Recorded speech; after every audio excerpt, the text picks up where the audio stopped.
Power's not given, it's taken.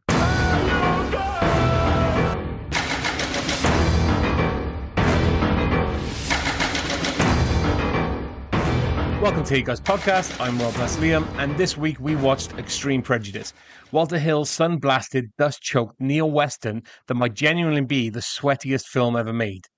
Everyone in this movie looks like they're seconds away from heatstroke, and Powers Booth wearing a white suit in that environment might be one of the boldest and worst wardrobe decisions in action movie history. This is very clearly Walter Hill's homage to Sam Peckinpah. The slow burn tension, the masculine myth-making, the explosive violence, the moral decay simmering under the surface.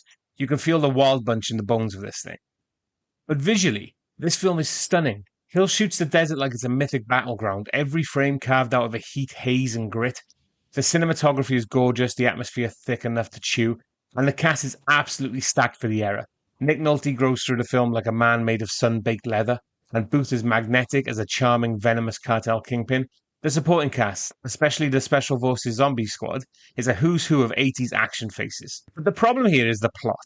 It's convoluted in a way that doesn't add depth, it just adds noise. You've got a Texas Ranger, a cartel boss, a secret military unit, a bank heist, a government cover-up, and a love triangle, all fighting for space in a movie that really only needed two of those things. The emotional payoff between the two childhood friends on opposite sides of the law should be the film's beating heart, but it lands flat. It's meant to be tragic and operatic, but instead it feels rushed and undercooked. And the fight for the beautiful woman completely shoehorned in. It's like the film suddenly remembered it needed a romantic subplot and stapled one on the last minute. There's a great movie buried in here, maybe even a brilliant one, but it's tangled in too many threads and not enough focus. Now, Liam, you and I both haven't watched this film, totally passed us by. We've only heard from one listener who said, oh, I know this film, I have it on Blu-ray, and I've been outdone by a listener for once. But I have to know, are your feelings the same as mine? Or I mean, dude, we might as well wrap it up. I swear to God, it's word for word. That could have been my intro. It literally could have been, okay. I don't think I have ever been so disappointed by a movie that I loved so much. Yeah. Just like you said, the stuff I love, which is almost everything. This is so much like the sum of its parts is so great. If I take like any individual aspect of this film, it's a home run. I'm just like, I should absolutely adore this film. But the reasons you already points out, it just feels like it's tripping over its own feet. There is, like you said, a great movie in here. Yeah. But it's like the whole I'm not even sure if it's a subplot. The whole 18 commando, ex-CIA zombie squad. That could theoretically work if it wasn't for the fact that they wait 70 minutes to explain what the hell's going on with them. And of course, all that is undone within 10 minutes because of the double cross and then the fucking triple cross. The love interest feels so incredibly forced. And why they're fighting over her, yes, I get it. She's hot. Maria Conchita, she's got one of the sexiest voices of all time. She's also a complete bellend. Yeah, so and it feels like, again, the shoehorned in, as we said, but there's no payoff with Maria Conchita Alonso as Sarita Cisneros. My God, that's a lot of Spanish. That's a lot of Spanish. But there's just no payoff with her, or like I don't feel any emotional threat to her. The first time you see her, she's in the room with Nick Nolte's Jack Bentine, and they go, "Oh, by the way, I used to fuck Cash Bailey."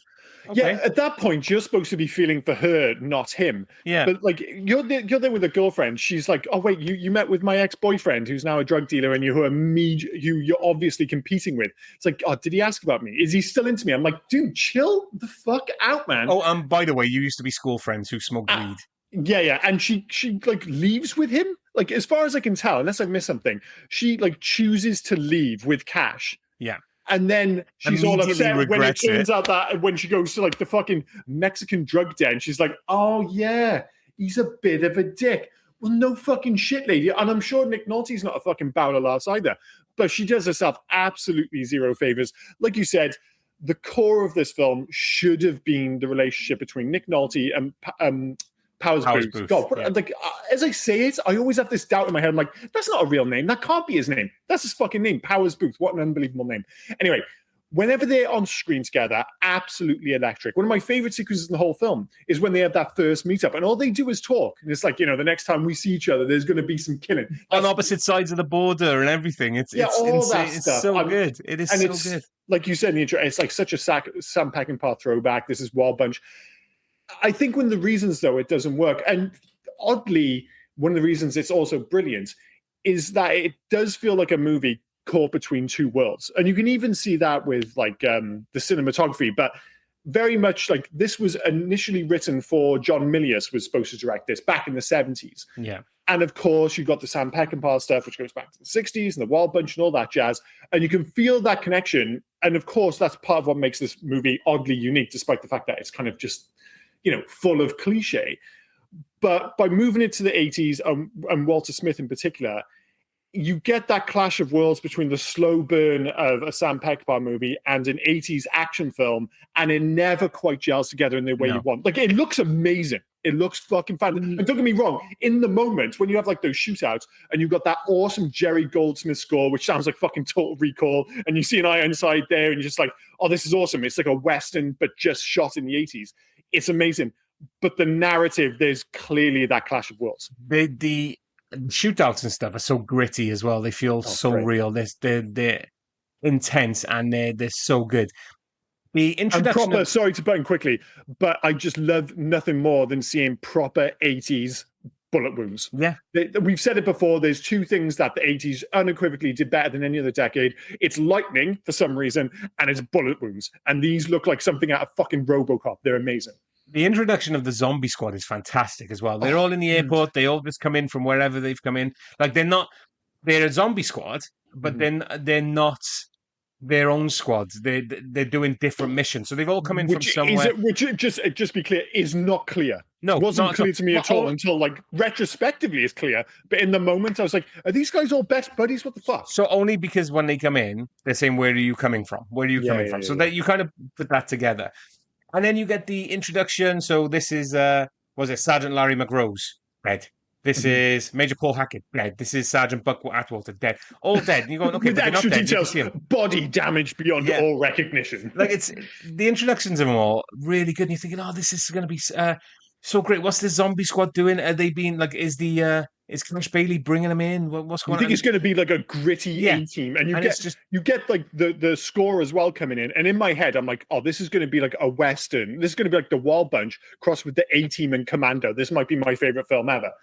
But yeah. It's like I said, that introduction is so good. And then there is no payoff for that either. It's because most of them die. All the build-up is around Clancy Brown, and he doesn't go far. But what we usually say on this, aside from cocaine made the 80s, is it's usually a throw something at the wall and see what sticks. Now, unfortunately for this film, I think everything stuck. I already said it in my entrance.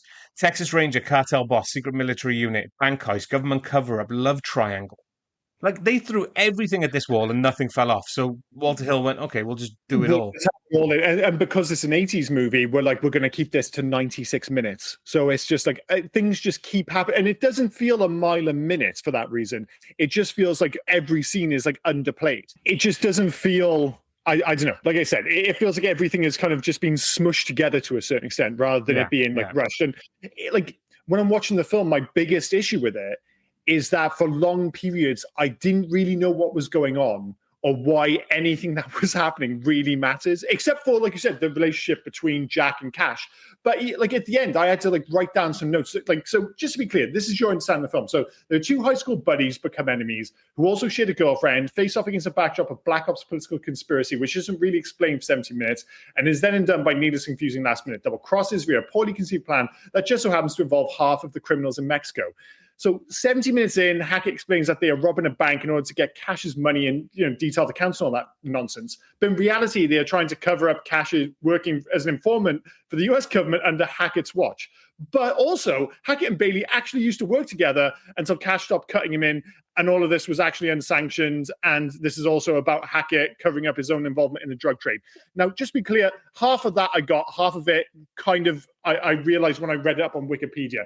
His double cross at the end and potential triple cross, I wasn't even sure he was crossing. No, I don't think he knew what he was doing right up until the last 30 seconds when Merv just popped out with the sweatiest face ever, the sweatiest glasses, and went, "Oh, hey, Paul, how are you doing? Should we?" Who's that guy? I don't even know. Like when they robbed the bank earlier, Like, does he just show up with the 2 suitcases purely by chance? I think he's the accountant. So what I think was happening, what I think was happening, he's Cash's accountant. Mhm. What I think was happening was he was doing a drop off or a pickup, and because Hackett is part of the crew, he knows this is happening. So I see. I don't get what they were trying to do. Like, it was a botched bank robbery. Was he trying to take the cash to get rid of Cash Bailey, like take it out from under him, or was he trying to get closer to Cash Bailey? I don't Well, know. that was Like, the thing, because that was the plan, and then there was Sorry. a double cross. I was like, so was the bank robbery even important? I don't know. So what I think happened was there was the bank robbery. He was going to steal the money from Cash, but then people died. Bank robbery went wrong. Nick Nolte got involved. So Major Paul Hackett, Michael Ironside, had to pivot and approach Jack and go, look, I'm here as part of the team to take him out and use him as cover to get into Mexico. Yeah. Because then when he gets to Mexico, he's like, oh, just kill Jack as well. But what I love is totally untrue to form. Yeah. Is William Forsythe Sergeant Buck Atwater is like, it doesn't feel right killing you, mate. Like, anything I've ever watched William Forsythe in, I think he's going to just kill everybody. So the fact he was like, yeah, I don't want to kill you. Yeah, I mean, William Forsythe's one of those weird characters, because when I see Sergeant Buck in this film, I immediately think of his character from Raising Arizona, but he's become a much more distinguished figure in his older age. Like, when you saw him in, like, the 80s peak, well, what I think of it as 80s peak, he's probably done better in the last couple of decades, if truth be told. He's always got that dodgy look on his face. He just looks like a dodgy cat. I mean, he's cast perfectly for the role, if truth be told. But now you see him nowadays, and you're just like, oh, when did he become so distinguished and trustworthy looking? But because nowadays he plays TV cop. He's always like TV cop. Exactly. But back then, it's funny how you thought of Raising Arizona, because I saw him. I immediately went to Ice from Stone Cold. Oh, of course, yeah. Well, that speaks to our movie taste to a certain extent. But that's one of the things we haven't really mentioned is the fact that this has got something of an all-time 80s cat, especially if you're listening to this podcast. It's the kind of name, it's like Nick Nolte, Michael Ironside, Rip fucking Torn. I wasn't expecting him to. When did he die? What, in real life? No. In this. We got shot at the gas station, didn't he? I don't fucking remember seeing him die. Oh, dude, he got shot numerous times. I don't remember that. Yeah, dude, that must have been a long blink or something. He was very clearly shot a bit. It's like Arturo's gas station, which still going to be like first things first. I remember the gas station. I remember them rocking up, and then I remember the end, like the next scene where Nick Nolte was like, "My mate's dead." Yeah. Oh no, he gets shot to bits. Okay. The reason you're probably not, because like he's like, oh yeah, he's like a father to me and all that jazz, but like shows zero emotion. There's no, and I think there's a deleted scene where they actually have a funeral for him. Sheriff Sergeant Frank, what the fuck his name is. Sheriff Hank Pearson. Hank, not Frank, sorry, my apologies. But of course, because they cut that scene, he's just like, he dies, and he goes, yeah, he was like a father to me. You never hear from him again. And that's the end of it. I mean, to be honest, he probably should have died before they got to the gas station. So yeah, first things first, having a shootout at a gas station, whoever planned that, asking for trouble. But on the way there, the first thing I noticed, of course, because it's 2026, I'm just like, these motherfuckers are cops and they don't have seatbelts on. All right, fair enough. It's the 80s. On top of that, he's smoking a cigar. And he basically had his own shotgun pointed at his face, as far as I can tell. Yeah, they're on the side, barrel up towards his head. I'm just like, dude, those guns are pretty widespread. And, I feel like I've seen a million movies where a car goes over a bump. I'm thinking Pulp Fiction here, gun goes off. Oh, I shot the motherfucker in the face. It just, I don't know, felt like he was asking for trouble. But, he survived the journey there, but was duly shot to bits. I don't know how you missed it. It definitely happened. I missed it.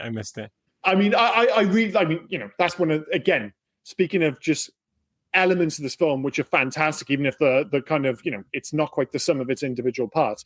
Like that shootout at Arturo's gas station, absolutely wonderful. It's a gorgeously shot sequence with that kind of, like I said, that Jerry Goldsmith score and that element of 80s action violence, which kind of elevates everything. Keep saying your names, because I want to see if you're going to say the name. I looked at it, and I was like, what the fuck is he doing in this? Oh, I think I know where we're going with this. So there's Rip Torn. We're not talking about Tom Lister.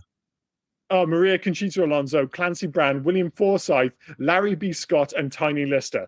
And you're going to add something to the list, I should. No, Larry B. Scott. What the fuck was Lamar from Nerds doing in this? Revenge of the Nerds? Well, it was of that time where clearly the black IT guy in a jumper was just in. He was very much playing the Theo role from Die Hard, where it felt like he was playing almost the exact same role. And maybe there was just kind of overlap at this time in cinema. And these two movies were released at the exact same time. So when Powers Booth is revealed in this movie, he couldn't be any more evil. Like, it's like Darth Vader's level of obviously. Oh, when he grabs a scorpion and he's got well, he's wearing a fucking full white suit. He's got I don't know, Powers Booth fucking face. That's enough of a suggestion as far as I'm concerned.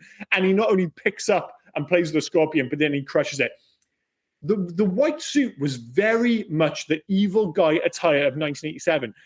Billy Drago, which feels like he was wearing the exact same outfit, albeit in much more kind of reasonable climate in Chicago. In The Untouchables was 1987. So it was just, all right, dude, we've got like a super evil guy. Let's dress him in a white suit with a cool white hat. I know, but I mean, like you said, let's dress him in a white suit in Mexico on the Texas-Mexican border. Like, are you fucking... Like, we're currently sat here, right? And it's 31 degrees in Cardiff, where I am. And I should really be doing this just sat in my boxer shorts. I am fucking turning into a puddle. So the fact that they're under the Texas heat and he's wearing a full white suit, I felt for the dude. Well, I like the fact that, because we've talked about like other films which are incredibly sweaty on this podcast. The two that immediately jump out to me, another Maria Conchita film, Predator 2, very fucking sweaty. The first Top Gun movie, super sweaty. This film is sweaty, but when they go to Mexico, it's like they turn up the heat like 20 degrees because it suddenly becomes the sweat. As soon as they get to the Independence Day parade at the end of the film, again, another fantastic sequence. I'm not sure what's going on for half of it, but it's shot amazingly well and it's just absolute mayhem. But it is so horrendously sweaty. You know, when you watch it and you just feel uncomfortable, especially like you say, Powers Booth in that goddamn suit, but everyone just absolutely dripping, and not in that cool, you know, Top Gun sexy way where it's dripping down the side of the face. No, I'm talking like armpits are just an absolute disgrace. You just know everybody looks like they stink. That's the point. It was funny as well seeing Marco Rodriguez in this film, who was the Mexican deputy. Like randomly, you got Sheriff Hank. You've got in the same office a Texas Ranger, and then you've got a Mexican deputy who's wearing, well, from what I can see, he had a Mexican flag on his uniform. So it's like he was loaned from Mexico or something. So okay, it's right on the border, I guess. Right on the border. We know him from Cobra. He was the supermarket killer at the beginning. Yes, you are, dude. That's a great shout. I totally forgot when I saw him. I was just like, I know I've seen that guy in a bunch of films. I just totally forgot to look it up. Of course, he was the guy from Cobra. And he was Detective Torres in The Crow. He was the one who kept telling Ernie Hudson he's a dick. It's like, what great shout. Just another reason to find this movie awesome. God damn it. And, you know, we've not even mentioned Nick Nolte yet, who I think is absolutely fantastic. So, like, he's a great actor. Well, he's only got like 4 lines in this entire film. He barely speaks. Yeah, but he does the whole stoic thing. Like, I think when he was speaking to Walter Hill, and obviously they're trying to do something of a throwback. I mean, you know, you mentioned the fact that it's basically a Sam Peckinpah film. And, you know, he's going for the Wild Bunch vibe. Like, they actually worked together, Walter Hill and Sam Peckinpah on, oh God, what was it? The Getaway in 1972. Yeah. So obviously he's trying to do an homage. And it's not just that. He's trying to capture the essence of leading men from like the 40s and 50s. So I think he's clearly gone out to him and said, listen, go for that vibe. You know, the way he carries himself, even the way he walks is very unique in this film. I think he's genuinely wonderful. I think pretty much everyone knocks out the park in this film, but I think Nolte really holds the film together. And, you know, people forget that around this time, he was still seen as a complete sex symbol. This is even like, what, 5 years before he was named People's Sexiest Man Alive in 1992, which seems inconceivable now when we think of Nick Nolte. Yeah. But it was clearly a different time in terms of what people think of, you know, what's considered sex at the time. You know, like he's no Timothy Chalamet. You know, you think he might be like near the top of this nowadays. He is the very definition of masculinity. And in this film in particular, that is being turned up to 11. It's just like, be masculine. We're going to need more masculinity, please. I think he's oozing some sex appeal as well. Yeah. Well, he's got it in him. Like he got World Sexiest Man off the back of. I'm not sure if you ever saw the movie The Prince of Tides. I did. He had an Oscar nomination for that, and it was like his love interest with Barbra Streisand and all that. I guess it's around the same time as Cape Fear as well. But yeah, I can see it. Like I asked my wife. I was like, "Is there something about him?" She's like, "Yeah, there's something about him for sure." Yeah, but then make her watch. I don't know. Anything from now, like Warrior from 2011, where he plays. Oh, like, he drops off real quick for sure. How you said it's funny as well about deleted scene. How many minutes do you think were approximately cut from this movie? All right, honestly, it could be anything from 10 minutes to an hour and a half. I'm going to guess at like legitimately like 36. So 45 minutes were cut after the original version of the movie. Yeah, you can feel And it. actor Andrew Robinson had a role which was completely cut out. Mm-hmm. And the reason for it is because after seeing the first cut of the movie, Walter Hill thought that it looked too much like starring Michael Ironside with Nick Nolte, Powers Booth, and Rip Torn supporting him. So they cut out the whole Robinson arc, which Mm-hmm. was Ironside and Robinson were CIA agents trying to do the whole covert op. Yeah, So Ironside's character was the go-between between the military side of the story and the police side of the story and the government side of the story. So every time right. you see the CIA, Mm-hmm. the any of the bad guys, any of the good guys, basically you had Michael Ironside being the go-between. So they were like Well, too much Michael, too much Ironside in this, too much that Ironside. makes sense because, as I mentioned earlier, I think his part of the story is like the most poorly served by far. Yeah, Like, but is that I generally because speaking, is that because all of his main stuff was cut though? Is yeah, that yeah, why yeah. it's poorly That's what I served? mean. Yeah, Yeah. yeah. Because the stuff with him and the zombie squad, I think it would have worked better if they were all actually buddies and they had a background. But whatever, that wasn't. I thought that was poorly explained anyway.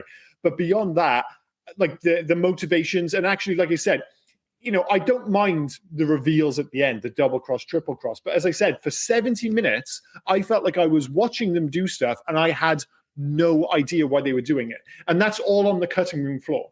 And you just think this film needed at least another. I'm not saying it needed another 40 fucking minutes, and I don't need 40 minutes of Ironside footage, but it needed 10 minutes just to kind of add a bit of explanation as to what was going on with them. Because my biggest issue with this film, and I kept running into it because, like I said, in the moment, I'm like, God damn, I love this fucking movie. And then cut to something, and I'm like, well, like the bank robbery, for instance. The bank robbery sequence is awesome. So when they set up the diversion, it's got a genuinely amazing cinematic explosion. Like when they blow up the warehouse, wherever it is, it looks absolutely phenomenal. And I'm sitting there going, this all looks great. I have no idea why anyone's doing any of this shit. And it was driving me up the goddamn wall. Of course, retrospectively now, I understand why they were doing it, and it makes for a better movie. But watching it in the first instance, I found it genuinely infuriating. Yeah, it was because the themes of this as well. There was so much around the themes that made it feel like it was going to be so good, and like you said, the narrative just dropped off. Well, right from the start, like you said, yeah. those opening character cards where I was just like, dude, this film is going to be money. But look at the themes, right? Loyalty, corruption, friendship turned rivalry, the cost of duty for the zombie squad. They're doing their duty and they've been used, and fucking all of them die. It's the themes of this film, the way this film was shot. It's all. It could have been executed so well, but for some reason, the just narrative and the plot thread was just just lost a it. lot. Well, yeah. I mean, like you said, maybe it's just that eagerness to get it down to 96 minutes. But it's weird in many respects because, like you said, like it kind of falls into like traditional tropes. In many respects, it's borderline like generic. Yet somehow, because it feels like it's a movie from two worlds, whether it be like 60s westerns or 50s westerns and like an 80s action movie, it somehow feels completely unique. There's nothing else quite like this film, and that's what I think. We kind of we keep kind of beating around the bush here, but I think it's driven us both crazy because I was just like, this film should have been a classic, not good. This film could have been a classic, and all the ingredients were there. They just put it in the oven for too long or not long enough, whatever fucking horrendous cooking analogy you want to use. It's just, it doesn't quite get there. It's funny because, yes, you start to think of a Nick Nolte film from the 80s, I think your mind straight away goes to like 48 hours. 48 hours, yeah. Yeah, but it could have been, I don't know, an alternate reality where you go straight to Extreme Prejudice and you go, fucking hell, do you remember when he was that Texas Ranger in Extreme Prejudice taking out Powers Booth? Yeah, well, that's the annoying thing. It's just one of those films where you look at it and go, like, what's the problem with this film? And it's just like, I think they lost it in the edit. I genuinely think they lost it in the edit. That's the only thing I can explain. I suspect all the footage they needed for this to make sense is there. They just didn't put it in the right order or something. It's just always a little bit too annoying because, like I said, whenever I kind of look back at the screen, you get that cinematography by Matthew F. Leonetti. It just looks like it kind of retains that Western aesthetic, but applies more modern camera techniques and composition. And this guy worked on Fled and Action Jackson, so he's fucking legit. It's like every time I get annoyed, I look back at the action. I'm like, this is fucking awesome. But then every time I look back at the action, I realize I don't really know what's going on, and I get annoyed again. So, like you say, like to take it back to the start, I don't think I've ever loved a movie as much as this when I've been so annoyed for like the full fucking 96 minutes. But yeah, it is what it is. It is the epitome of emotional roller coaster. I love this film. I hate this film. I love this film. What the fuck is he doing it? Oh, he's in it. Oh, fuck off. No, like literally, I went through so many emotions. Yeah. And do you know what the worst thing is? You come out the end of it and it's like, I'm not angry. I'm just disappointed. Just disappointed. Yeah, I know. I felt like my son was really upset. Yeah, but like, to bring it back to the film itself and what works, it's like right from the off when you get that Mexican bar sequence. And of course, like that bar couldn't be busier. Like the whole plan of Jack and Rip Torn's character going in is so ill-conceived, and you have TC there with the worst cowboy hat ever. Yeah. I don't know who TC is, who gives a shit, but you get Rip Torn delivering lines like, nobody move unless you want some of this, as he points to his shotgun. I'm just like, because when I see Rip Torn, I always think of him as like more comedic roles. Yeah. When he starts kind of, once he rolls into that room, I'm like, oh no, Rip Torn's fucking legit. And like I said, there was the other thing as well. Peacocktness, I'm just like, I'm on board, dude. That was the other thing as well. Now I know what you're on about with the shootout of the thing. It was TC's brother, wasn't it? They went to arrest TC and all his, and they got and all his buddies. Yeah, I do remember now. Listen, that's a constant thing in this film of shootout, like ill-timed shootout. So they go to that bar at the start, and it's just like, dude, wait until he's on his own, not when he's got like 1,000 Mexicans around him. When they have the second shootout, it's a fucking gas station. I'm like, you're just asking for someone to explode. And then the final shootout, they choose to go there on Mexican Independence Day when there's like a bajillion banditos. I'm just like, guys, what are we doing here? This is that was another thread that was thrown in for no reason, which was, okay, the arrest of TC is fine, but then to just have them fighting and TC's family at the gas station is just undercooked. It doesn't need to be. You can have Rip Torn get killed at the bank. You can have him get killed at the bank shootout and just totally undercut that whole thing. Yeah. No, I would prefer if Rip Torn kind of stuck around because, again, you could have used it as motivation or, to kind of build animosity between Jack and Cash. But it just doesn't play out on screen. Like, make no mistake, we said this about being like a love triangle and there's all these other narratives going on. At its heart, the love story in this film is, make no mistake, between Jack and Cash. Yeah. Cash fucking loves Jack. And all he wants is a mate. Maybe he wants more. But at the end of the film, it's like, Jack has no leverage when he goes to meet Cash at the Mexican Independence Day shootout. He just shows up with like no leverage, just by himself. Like he could have just got his boys to just shoot him down. But because he like absolutely buns him, it turns into this whole like charade back and forth. We'll have a kind of man-on-man shootout, blah, blah, blah. I'm just like, there's no reason why you're going to just be like, dude, gun this motherfucker down right quick. He's causing me no end of trouble. You said as well about 100 banditos. Mm-hmm. Who sticks out like a sore thumb randomly just in Powers Booth's employ, in Cash's employ? Tiny Lister. What the fuck is he just doing? What the fuck is Tiny? Like when Tiny Lister showed up in that film, I was like, wait. And they even go out of their way. They're just like, listen, we're going to have to explain him. Oh, look, it's an ex-footballer, Tiny Lister, which, by the way, they're almost suggesting like he's ex-NFL, the most inconspicuous character of all time with his fucking cross-eye and everything else. It's just like, I'm going to work with a criminal enterprise. Just call him what he is. Just call him the wrestler. Like, did this dude fucked up Hulk Hogan? Zeus. They should just call him Zeus. Ridiculous. So, he was, wasn't he? So what he was the credited. Fuck was, sorry, just very quickly. We've talked about how this film kind of straddles two eras of cinema, and nothing is. And like we said, with the script, sometimes you get those clashes, and it doesn't quite work. He is a perfect visual representation of this. He has no fucking business being in this film whatsoever. No. I love as well how he, like, if you look at his IMDb, he's got to be credited completely different more than any person, more than like The Rock, who's like The Rock, Dwayne Johnson.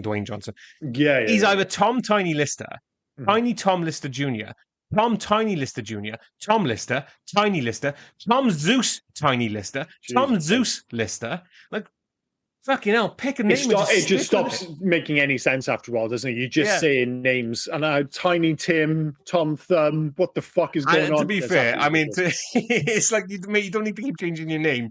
We know who you are. You're pretty distinctive. Yes. Speaking of things which don't really make sense but are kind of cool, like Tiny Lister in this film, what do we feel about Jack's double belt combo? Because it's a subtle but very effective addition to his, it's effective. Not one you need to. But I was just like, I don't know why that double belt works. It might not make any sense, but it's kind of cool. It's effective until you need to take a shit. I'm sorry. Yeah, all of a sudden it's like you're taking a shit wearing a wedding dress. It becomes a problem. Do you know when you really need, like, you're out for a walk or something and the need hits you and you're okay to hold it, but as soon as for some reason you can smell your front door, your ass you're just in trouble. Yeah. If you really need the toilet, and like you said, you've been holding it in, and you're a grown up, so you're fine. You're holding it in for most of the time, and then you get to within 30 yards, or as you put it, you're able to smell your door, and all of a sudden your body goes, "So we can go right now," and you're like, "Holy shit, my body's turned against me!" And then just as you get to the door, and you like, let's be clear, touching cloth, fucking turtle heading, whatever you want to call it, and you realize inexplicably you're wearing two belts. Yeah, I know. That's when you end up shitting yourself. You get that first belt off and you think, oh fuck me, this is the unwarranted belt. Like this is the belt that's there for aesthetics. And now I've just turned my white trousers. Yeah, then you've got yourself a problem. But other than the potential for toilet issues, it does look cool. It's just another one of those nods to the fact that Walt Hill clearly wanted to make an 80s action movie. It's kind of like he couldn't give Jack and Uzi because it was just like, that doesn't make any sense. He couldn't give him like a kind of Cobra Cabretti style gun with like a fucking silencer and the sights and all that other nonsense. Although he does give him a cool gun, like when he takes out at the end, it's got like a cool handle and stuff. And there are plenty of Uzis in this film, so you don't go with that. But he's just like, all right, I'm going to give him something cool. I'm going to give him an extra belt, and we're just going to go with it. Does it make any sense? Who gives a shit? Cocaine. It's the 80s. Just trying to look now. I was just saying, like, I don't know what it is about Clancy Brown. I mean, he played the Kurgan. It was fantastic. Oh, I love him. But I didn't feel like he was very empowering in this film. Underutilized. I'm not trying to say empowering. What am I trying? It's scary. What's the word I'm looking for? Imposing. Thank you. Yeah. He wasn't really imposing, and he's meant to be like the tactician, the guy that'll kill everyone. And he just every time you see him on screen, he just wanted to shoot somebody or getting shot himself. Yeah, well, like you said, like a lot of the characters, they just didn't get enough time on screen. That's because there's basically 2 movies going on at once, and they just don't have the runtime to fit them all in. So, as I mentioned earlier, I think it's all just part of the whole Michael Ironside zombie squad, whatever you want to call them. Great idea on paper, just aren't given enough screen time, whether it be for character development or for them to just make sense in any shape or form for like the first 70 to 80 minutes of the movie. And yeah, he falls victim of that because, like you say, you see that introduction at the start, you see the characters involved, like this is going to be awesome. And then you're like, oh, they're basically the 18, but in like a fucking 18 rated action movie. This is going to be the business. And then they just don't really have enough time to do anything. No. And it's just like, yeah, he's there, but he's there amongst like 5-6 other characters, and they try to give them all a bit of screen time. It's like when they blow up, like to go back to the bank job, they've got that whole other side story with the Dodge Lancer getting stuck with Buck and Sergeant Coker, I think it was. And I'm just like, that whole sequence was so poorly explained. I'm just like, wait, why are they driving so fast away from no one? I mean, the car looked cool, but even when they crashed, I was just like, how the fuck did they manage it? He was just like clumsy. That was it. And it was just so important to the scene that they were just like rushing for no apparent reason. They supposedly had to make their mark, but the way it was shot just felt like they were just driving really dangerously for no apparent reason. This introduction in the airport was mad. Like he's in there and he's saying to him, well, like, what perfume you wearing? What are you doing? It just reminded me of Jay from Jay and Silent Bob, where he's like, hey, baby, ever had your asshole licked by a fat man in an overcoat? Yeah, absolutely. This is exactly what he's going to do. He gets the most screen time from that group outside of Ironside for sure. Yeah, you get a sense of him as a character. Never noticed his gap like so many other things. Oh yeah. Well, I never noticed his gap tooth. He definitely has that in Raising Arizona, but I can't. What was the other film you said he was in? Stone Cold. Maybe I'm going to fix by then. I can't remember. Oh, maybe it was because he had the beard. It was kind of hiding it. Maybe. But yeah, it's just every time I want to say something nice about this film, and there are loads of things I could say which are very positive about this film, there's always a criticism in the post. Yeah. It's just the nature of this film. And probably one of the reasons it didn't do that well, and the reason it hasn't lived on, like, because when you mentioned this film last week, I was just like, I have no idea what this film is. Usually, even if it's one I haven't seen, it's like once I look it up, I'm like, oh yeah, I remember the poster, or I've seen trailers or something. This, I was just like, nothing. I had no idea that this movie existed until you brought it up last week. And then 10 minutes into this film, I'm just like, whoa, have I been sleeping on like a classic? And the answer is no, sadly, but you can see why it would become such a cult classic in many respects. Those who have taken the time and are willing to overlook its faults, because as we've mentioned time and time again, there's so much to like about this film. There's so many awesome things. And if you can overlook the faults, the narrative faults, this might end up being one of your favorite films, but it's going to be tricky because those narrative faults are, they're very hard to ignore, put it that way. Yeah, just a little bit. So I just had to bring up one last thing about the bank job. One last thing. Go on. So Michael Ironside and his head stocking. What the fuck were they thinking? What the fuck? When he's trying to be intimidating and his upper lip is pushed into his nose. Why? It's like, don't get me wrong. Like the whole stocking thing, everybody looks like a pleb. Like that's the whole point of the head stocking, so you can't tell who it is. But for certain sequences, and they jump back and forth between shots. So they look at him, and at one point, his upper lip is kind of stuck up, and then the next minute, it's back down again. It makes him look so fucking goofy, and it just takes all the threat out of the scene. And I was just like, why did nobody step in and go, listen, nobody looks great with the head stocking on. That's the nature of it. You, however, look. But it was like, at least usually with a stocking, you've gone for one that's a bit sized up to your head. But it was like they took a kid's stocking or something and just jammed it over his face. It was so fucking tight. It must have been pressed into his eyeballs. I don't know how he could see. Yeah. No, again, just strange sequences in this film. It's like just after that, when you get back to the sheriff's office and they're looking at the bullets, Jack just has a moment with one of those old school sexy pens. And I don't know why it's in there. Like they would just look at, like, for those who don't know, back in like the late 80s and early 90s, there was a big trend. You used to be able to buy them at like the seaside in the UK. It was basically a pen with a picture of a woman on it. And when you turned it upside down, her clothes came off. Oh, look, a naked lady on a pen. How quaint. Most kids now are like, what the fuck's a pen? But it was a big deal back in the late 80s and early 90s. I don't know why it was in this film. It was them with the random find of the playing cards. The naked lady playing cards. Yeah. It's just like, in fairness, though, again, the fact that this movie wants to be an 80s action film, it's not just a pen. They do have the Maria Conchita needless nudity sequence when she's in the shower. And you're just like, we're just going to have her tits in the film. I'm just like, all right, cool. But the other nude sequence where they break into that into Cash's place, and there's that random one woman in bed and they're holding a gun at her, and you just a quick shot of her boobs flying around, and then, cover that. It was the 80s. Yeah. The answer is the 80s, and the other answer is cocaine, of which... Like, I know he's a drug dealer and stuff, but other than it being like a narrative tool, drugs don't really play a role in this film until right at the end, all of a sudden, Powers Booth's character, Cash, does a line of coke and sits there like fucking Scarface. Like it's been a thing the whole film. I'm just like, okay, he's doing cocaine, I suppose. It's so strange, man. What was he dealing in, though? I know, like, drug dealer, but it could have been anything at this point. I don't think it mattered. It was just drugs. That's it. He was an informant who turned on them and turned into a drug lord, and they literally, it's just drugs. Just drugs. Selling paracetamol. He's just like paracetamol over the border. Oh, it's all ridiculous. But as I say, for all my criticisms of the narrative, it's like once you get to the Independence Day shootout, the double cross, triple cross, I'm not convinced it makes sense. But when the guns start firing and literally everybody is just shooting everyone, most of the guys in the zombie squad don't even know they've been double crossed by this point. No, nobody's explained it. No. So everyone's just shooting everyone. Nobody knows what the fuck's going on. I was just like, holy shit, just everyone is dying. And then they have to kind of stop it all for a second and go, oh, yeah, we've got to have a showdown between Cash and Jack because they're both in love with this absolute bellend. A beautiful bellend, but a bellend all the same. See, I couldn't do it. I was like, the last action sequence is awesome. But then you get the weird kind of love triangle thing again. We're back in that boat again. But yeah, what a bizarre movie. What a bizarre movie, man.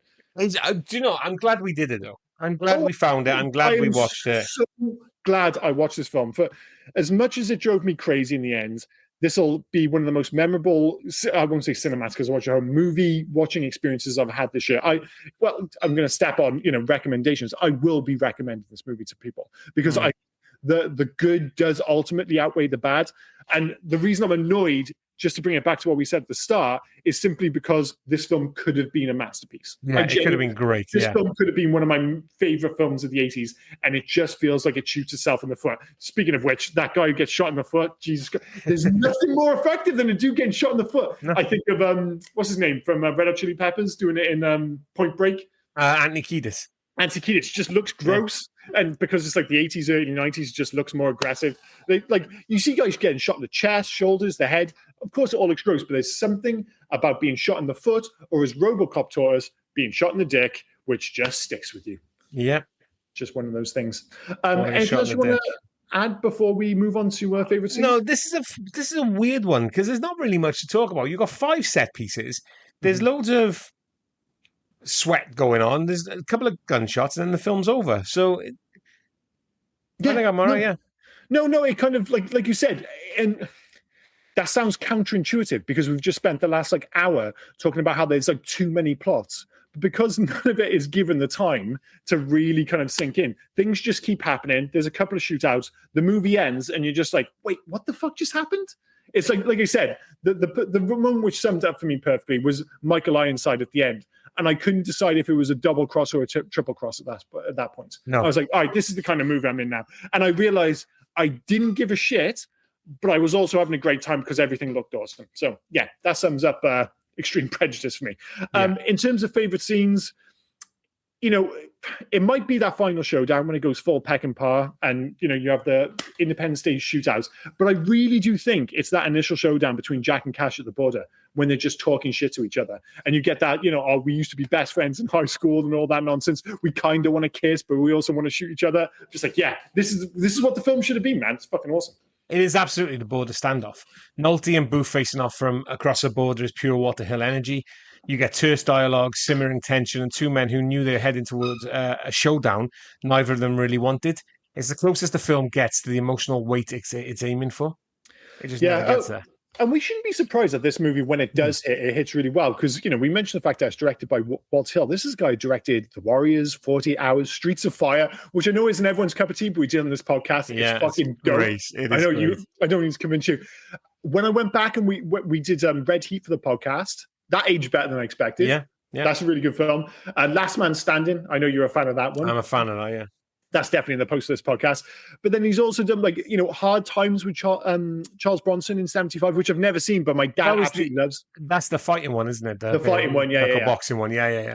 Which I do want to get around to. In Southern Comfort in 81, another one with Powers Booth. This guy's made a lot of great movies. I'm not all have landed, but when you watch this film, you're just like, yeah, man, Walter Hill, nothing else, massively talented director. Yeah.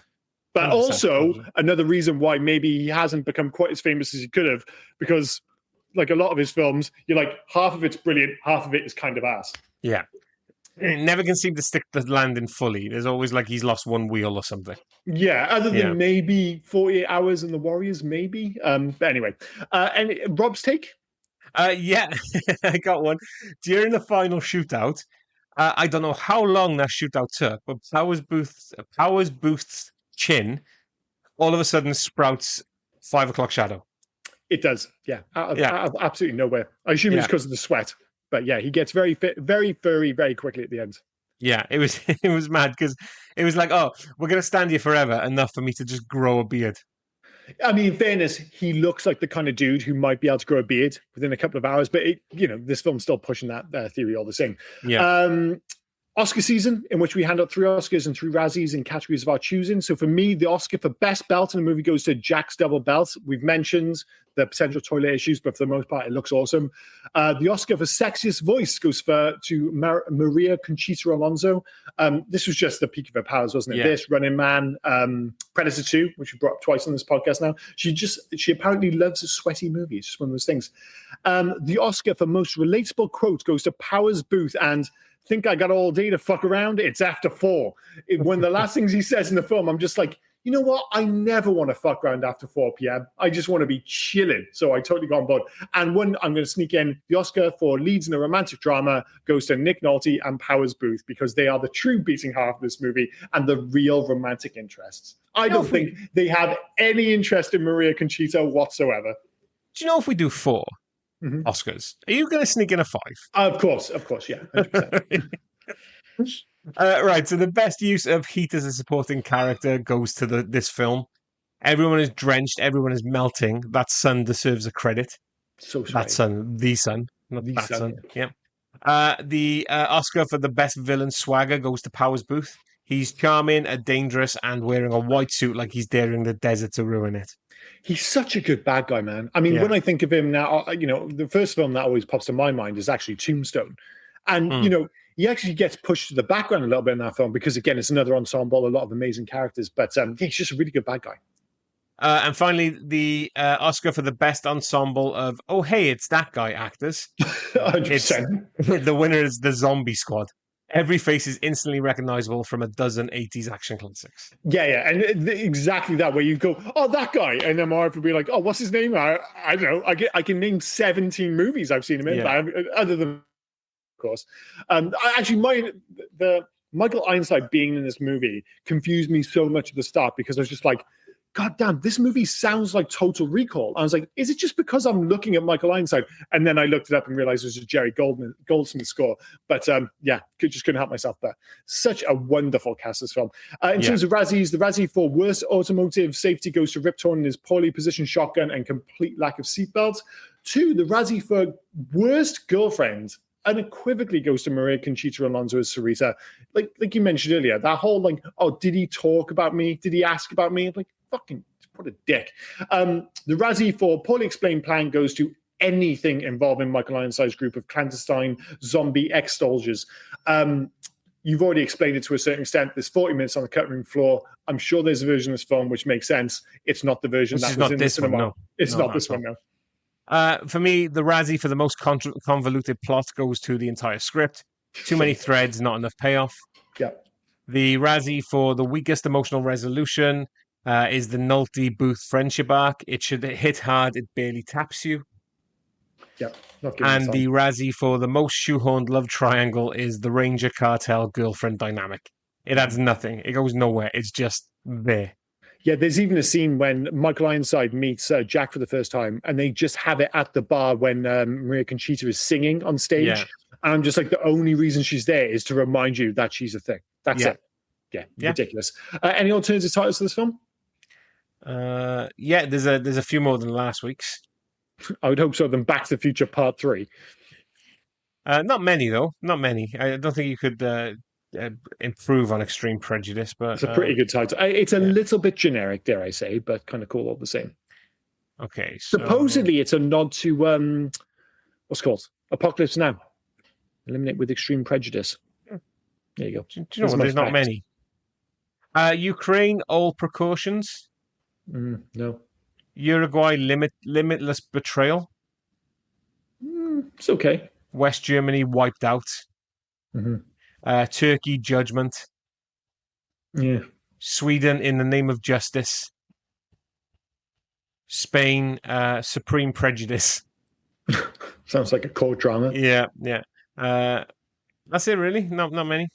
Yeah, the problem is with Extreme Prejudice and all those titles you just listed, they all sound like kind of straight to DVD B movies from 1997, starring, God knows who. But anyway, any facts this one?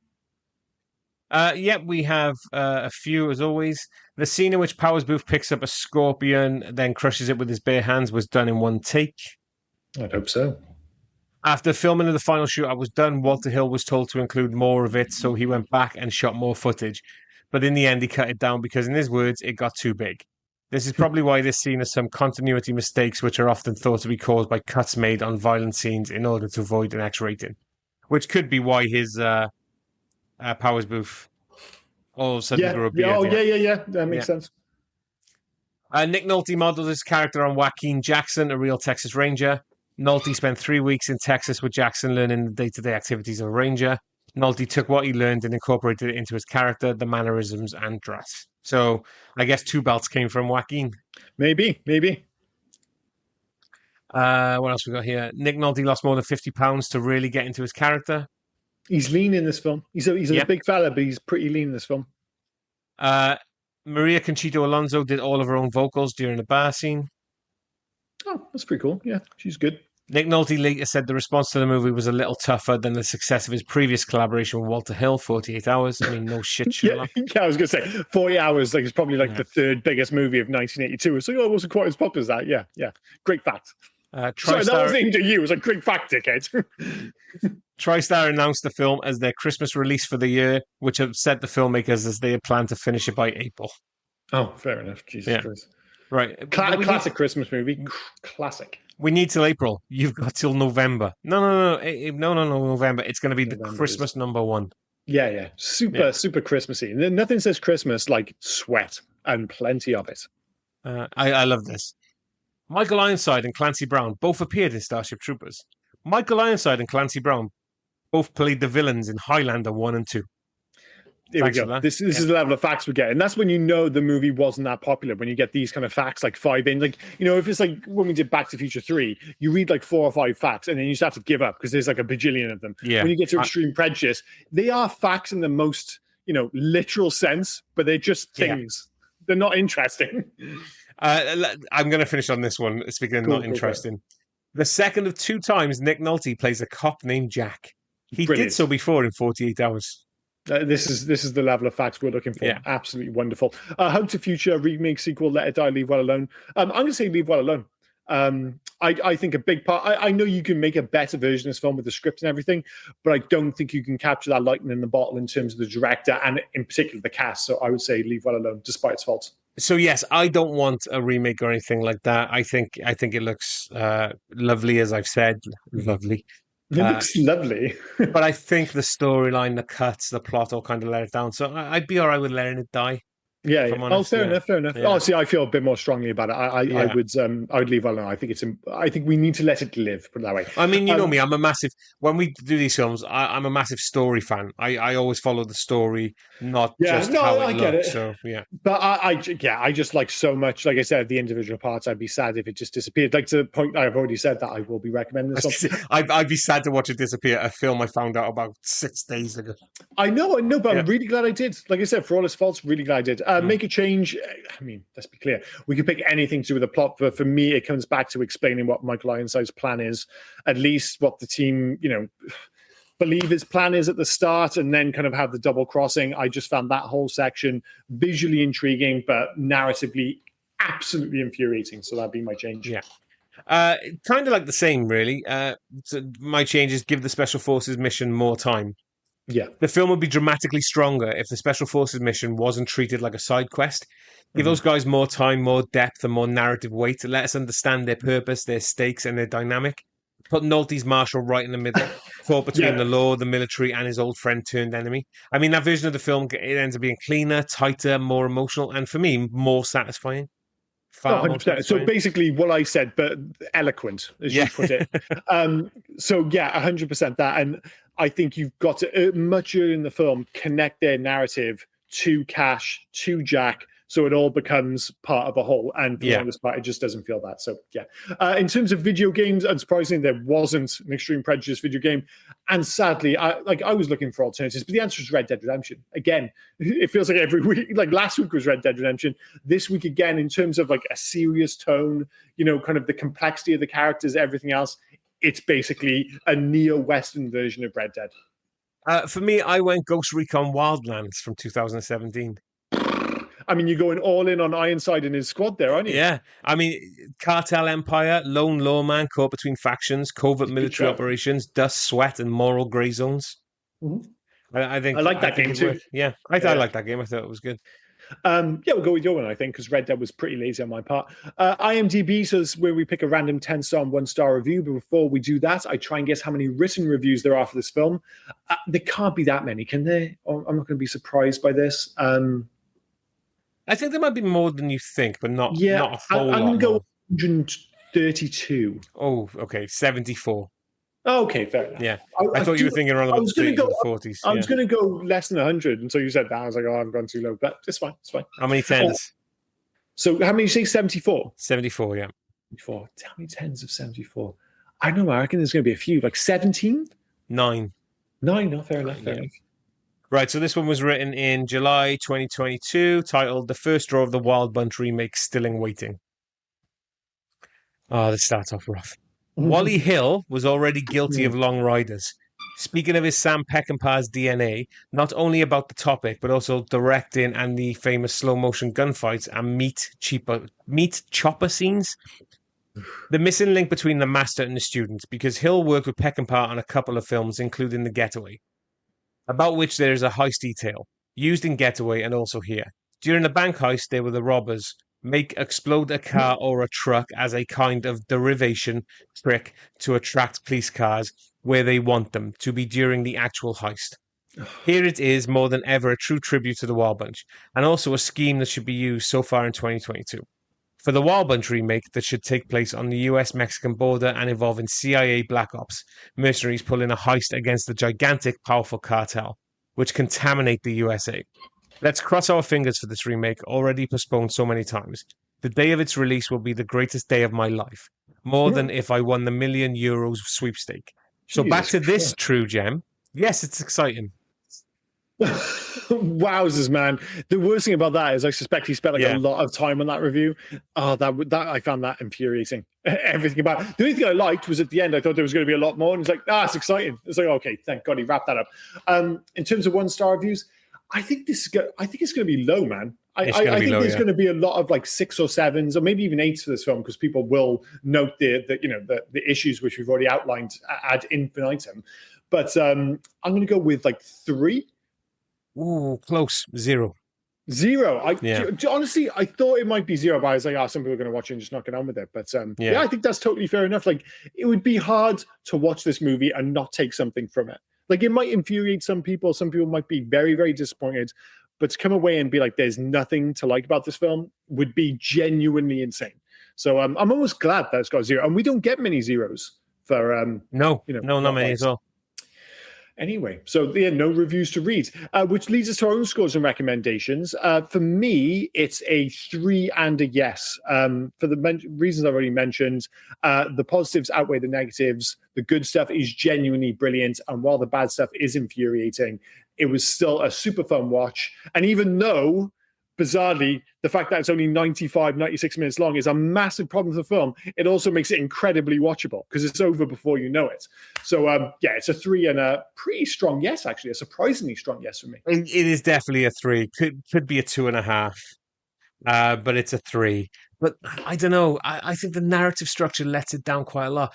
I mean, yes, 100% it does. The way it looks, definitely. There are people. I can think of people I would recommend this to. So I'd probably a 3 and a recommend for me as well. So both on the same boat. Yeah, I know what you mean. You start thinking, it's like, would people really like it? But then I start thinking, if you're watching this casually and you weren't a big movie fan, you might be more forgiving of the fact that although I was watching with my wife and she had the exact same feelings as us. She's just like, this film looks great. The cast is awesome. I don't know what's going on at the time. The love triangle is dumb as fuck. I'm like, I'm totally on board. And she just said like 3 stars. I was like, that's exactly how I feel as well. That's been 1987's Extreme Prejudice. That's 1987, correct, yeah. And by the way, if you haven't seen it, we'll put it up on the socials and stuff. The poster for this film is absolutely proper throwback to Sam Peckinpah and the Wild Bunch. Next week, it's my choice. The year is 1986. Okay. Yeah. I can't give you the director because you'll get it straight away. I'm going to give you the star. It might be enough. Emilio Estevez. Oh, 1986, Emilio Estevez. And just to be clear, I've not seen this film, and I think it might be rubbish, but I really want to see it. Repo Man was 1984, wasn't it? So it's not Repo Man. No, I think I need a bit more. We both have a vested interest in this movie. It's not Young Guns 2, because that was the 90s. No. Remember, it's rubbish. This film, it's not very good. It's famous. Well, like I said, I haven't seen it. It's famously not very good. And it's because the director was on a shit ton of cocaine. And it was his own. Oh, okay. Yeah. Are we going Stephen King already? Are we going Maximum Overdrive? We're going Stephen King. Yeah, we're going Maximum Overdrive. Maximum Overdrive. Okay, you've been hinting at this for a while. I thought this could be, if we wanted to, it could be the start of our unofficial alternative Stephen King season. We don't have to. We haven't talked about this seriously for a while, but this popped up and I was like, this feels like the right time to do this. We've been circling Maximum Overdrive for a long time. It was absolutely slaughtered by critics at the time. Stephen King has famously said he hated it, but I think it's because he looks back at it as a time when he was absolutely off his tits on drugs. Yeah. But there is a contingent of people who swear by the fact that this is dumb fun. Like bad, but really fun. And I'm just like, I've got to at least give it a go. So best use of murder by a vending machine, this film. Well, so I hear. And of course, the Green Goblin, famously on the Goblin truck. Yeah. But you've seen this film, yeah? I've seen it once, fucking early 90s, something like that. Were you a fan of it? I mean, I would have been 10 or 11 at the time, but I enjoyed it for what it was, 11 years of age. But like I said, I watched it probably once around about that time, so I have fond memories of enjoying it, but I really wasn't looking into... Yeah. Well, I suspect it's one of those films where even if it is a complete turd, I suspect it'll be a fun watch, if nothing else. So I'm trying to convince people to watch along, of course, and listen to the podcast next week if they haven't seen it or if they haven't seen it for a long time. But yeah, we've kind of been tiptoeing around the alternative Stephen King season because there's a lot. Obviously, we're not, as the title would suggest, we're not talking about The Shining or anything here. We're talking about, there's 1,000,001 adaptations, many of which we have a soft spot for, which aren't the obvious picks. I've even kind of tiptoed around the idea of doing what the fuck's it called, Dreamcatcher. I can't quite bring myself to rewatch it because it's just too long. That's the problem with that goddamn film. Yeah. But I had an odd soft spot for that film for a while. I owned it on DVD and I watched it. But it was over like a concerted period. It would have been between like 2000, I don't know when it came out, 2003, 2004? 2003 Dreamcatcher, So between like 2003 and 2006, 7, I probably watched that film like 5 times, but I've never watched it since. So, yeah, just one of those. Maybe I'll just consign that to the past, probably for the best. Might be a good idea. I mean, I'll have a think whether or not I want to replace my next pick with... Oh, dude, I was only saying we could. Yeah. You said, a lot of our seasons, they're not even, kind of like they have to be every week. We could just kind of go, we'll do something else next week and then back to Stephen King. Yeah. This whole conversation might be consigned to the past pretty soon. So we'll see how it goes. But we're definitely doing Maximum Overdrive next week. So I'm good with that, yeah. Cool. Anything else before we wrap this up? Yeah, I have. It's my choice this week, so it's my game this week. So we're going to go into Three Poor Man's Toes, and of course, we will. My wife would call it. We'll see if you can get them. I think you should be all right with these this week. All right, go for it. Right. So number 1, the clue: a mute janitor forms a bond with an amphibious creature, while survivors of a flooded Earth search desperately for the last scraps of dry land.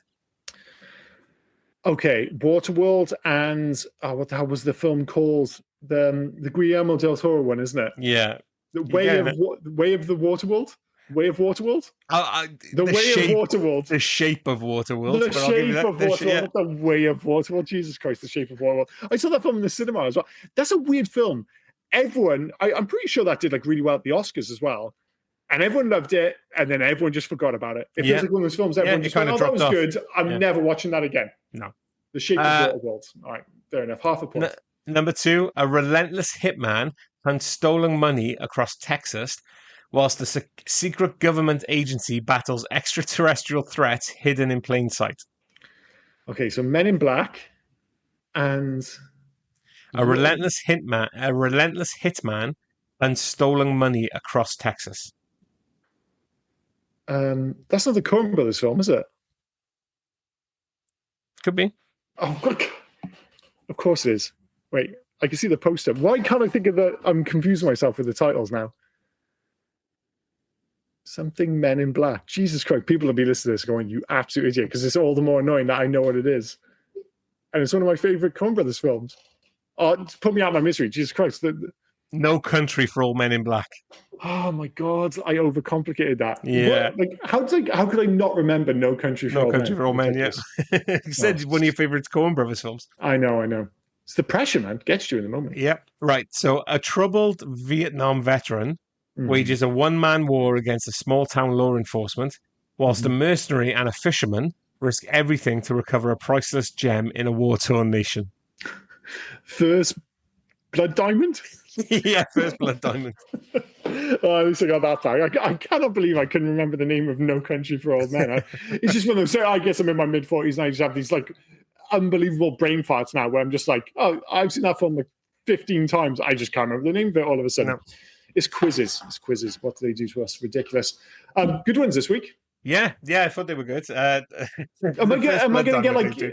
I'll give myself 2 out of 3, like half a mark for the other two, maybe. I Because think you did well. You did well. I mean, I'm not I feeling want to great say you about it. did well, but your favorite Coen Brothers film kind of just like I It's not know. my What is no, it? it's not my favorite. It's one of Yeah. my favorite Coen Brothers films, Okay. but that's no excuse. That's no excuse. Was the fact that I knew what it was, but the name just I've just overcomplicated it. Anyway, I'm going to stop talking now. Anything else? Should we wrap this up now? Uh, yeah, we can. Well, actually, we do have a message off one of the listeners that All right, I go for am it. fully prepared for. I promise. Mhm. There you go. So no, I thought I'd give him a shout out. Ben Morris, one of our top listeners. He messaged us today saying, "Hey guys, really enjoyed Back to the Future Part 3. I own Extreme Prejudice on Blu-ray. Only reason I know about it is because I watched it on Channel 5 back in the late 90s. I'd That's never Channel heard of 5. it. I saw the TV spots, saw who was in it, and was instantly sold. It was the only time I ever saw it on television, and it wasn't until early last year that I noticed it'd been given a modern Blu-ray release from Studio Canal. It was still as awesome as I remembered, and it's a damn shame that it doesn't get talked about enough. Looking forward to next week's episode. So hopefully we don't let him down too much. Hopefully not. And yeah, it's worth mentioning the fact that the transfer of this is largely very good. Like I watched it on Studio Canal versus Amazon Prime via Amazon Prime, sorry, and it does have a handful of moments. Like if you're watching, say, Friends or something, they've all been upscaled now. It's like HD and 4K. But every so often, for maybe it's the way they shoot or something, you'll just get a random sequence which is suddenly standard def. This movie does have 2 or 3 sequences when the definition notably drops. But for the most part, the upscaling and the cleanup is pretty good in this film. So yeah, an already handsome film looks even better if you watch it today. But yeah, like you said, he only, and as we know based on his previous comments, he's seen like every movie ever, and even he was lucky enough to see it because it was just randomly on one night on Channel 5. Yeah. It just feels like a movie where, for one reason or another, it just didn't play over here. He's counting himself as a win as well because he knew that and you didn't. He beat me. Well, I'd say Channel 5 in the UK, mind. I think that's what he's saying. Yeah, but you know what I mean? Yeah. Like, they may have shown it like once or twice, and that's the end of it. But I can't remember this in the video store. No, not at all. I don't remember, yeah. And it wasn't like, I remember it was on TV, it was on Channel 5, and I just didn't watch it. I just have no recollection of this being a thing. Anyway, we move on. Okay, we'll wrap it up there. I'm Liam, he's Rob, and you've been listening to the Hey Guys podcast. Cheers, guys. Bye-bye now. Cheers, guys. Bye now. Oh, and before I forget, where can folk reach us if they were so inclined to? Well, you can actually reach us on Hey You Guys 80s at Facebook, Instagram, and on Twitter. But if you want to send us a mail, do heyyouguys80s@gmail.com. Send us in your recommendations. Send us in your thoughts about any of the episodes. Just literally talk to us. We'll have a one-sided talk with you on the podcast. Yeah. We're nice folk. Get in touch. But no, cheers, guys. Bye-bye. Cheers, guys. Bye now. Hey, you guys!